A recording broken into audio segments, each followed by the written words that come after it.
Oh, so I come back from a little break I have to take, and look at you. You're not doing your work. You're not on task. I mean, it takes me a little bit longer than usual. I go to the bathroom. The toilets are flowing. It's like I'm riding on a river raft out there. And then I go to the water fountain to get some water. I can't get some water. Come on, water. Can't you handle the pressure today? You know, what is it? The plumbers are on strike around here? Are the Moonville plumbers, have they formed a union? Are they on strike? Yeah, I'm out there, the hall traffic's bad. It's like LaGuardia Airport, arrivals and departures. And then I get back and look at you, not doing what you're supposed to be doing. All right, let's talk about the history of Professor World Teach. Let's take another approach here. When I was young, you can see I was here with my father. My father's on the left, there I am, and you can see that I was already pursuing science at an early age, as I was an entry in the science fair. And so I grew up after that. And you can see the young Professor World Teach, the graduate. Yes, the graduate, a little easier on the eyes, perhaps ready to sling the world around by a tail. And yet you can see some problems here already. You see there's no frame on the picture. That's because I couldn't afford one. I had barbecue sauce on the sleeve. I had some things I needed to learn, and some deposits I needed to make. I needed to make them then, not later. My father gave me a cup. He said, son, put deposits in the cup now. Make the withdrawals later. Do what you need to do now. Let it grow for later. And I thought about that, and, well, I turned away and didn't do that. You see, the cup is empty. I didn't do what I needed to do then to get what I wanted to have later. And so you can see right now, look at me. I'm waiting on a back transplant. I'm on a long waiting list, and it's probably 50 years in the future for that. Glasses, I had to go to Walmart to get them. Not the optics center, the little discount bin where the videos are, the $1 videos. I had to get it out of that bin. Well, I've overcome a lot, but I have a ways to go. But I don't want you to be exactly like me. I want you to do better than me. I want you to go beyond me.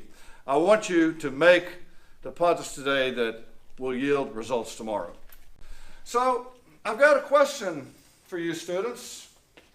If I give you $100 right now to buy what you want to buy, and I tell you this, that it will earn 20% by next week, and you can wait until next week and then spend it. Which will you do? Will you follow the instant gratification model, or will you get a return on your investments? Which will you do? Because I think next week, with a 20% addition to that $100, I think you can buy a better pair of shoes.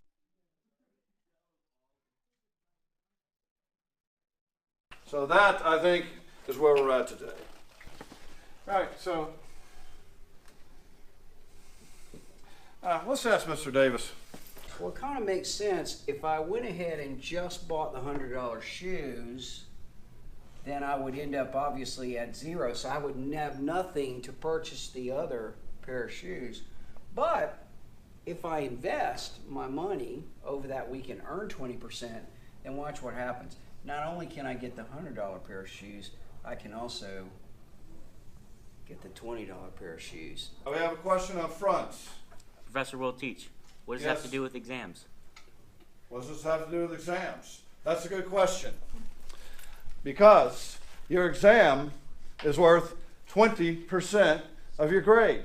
So if you put the effort out now, then you get a return on it next week when you take your exam. Okay, I still don't think you guys get it. I mean, I get a beautiful explanation from Mr. Davis, and I've worked with you guys, you just don't get it. It's like taking one step forward and 2 steps back.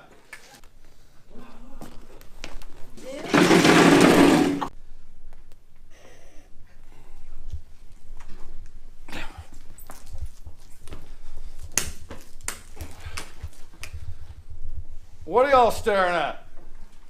Okay, it's a little bit of a bad day at the office. You know what, this is the kind of day I think I'll just drive out of here and throw my certificate out the window on my way out. You guys are dead to me. Your exams are dead to me. Go look up your review on the Google Drive or something. I guess you don't need me here. I'll go down to Moonville and fill out some applications. I can go to McDonald's and sit with the old men and drink coffee and eat biscuits. I can work at the junk salvage yard. That lady on the road down there with the junk salvage, I can sell junk. Why do I gotta be here? And furthermore, contrary to popular belief, I enjoy coming to work in the morning. I enjoy arriving at school and coming to work. It's the 8 hours being here all day, waiting in misery to go home that I can't stand. And now, I gotta get a back replacement, which is 50 years in the future, and I won't even live to get it. I gotta get knee replacements now, and I gotta get elbow replacement. So what do you think about that? Being happy to come to school, man. That makes one of us. And one more thing. You see this teacher appreciation notes box? It's empty. What do you think about that? I'll tell you what I think about it.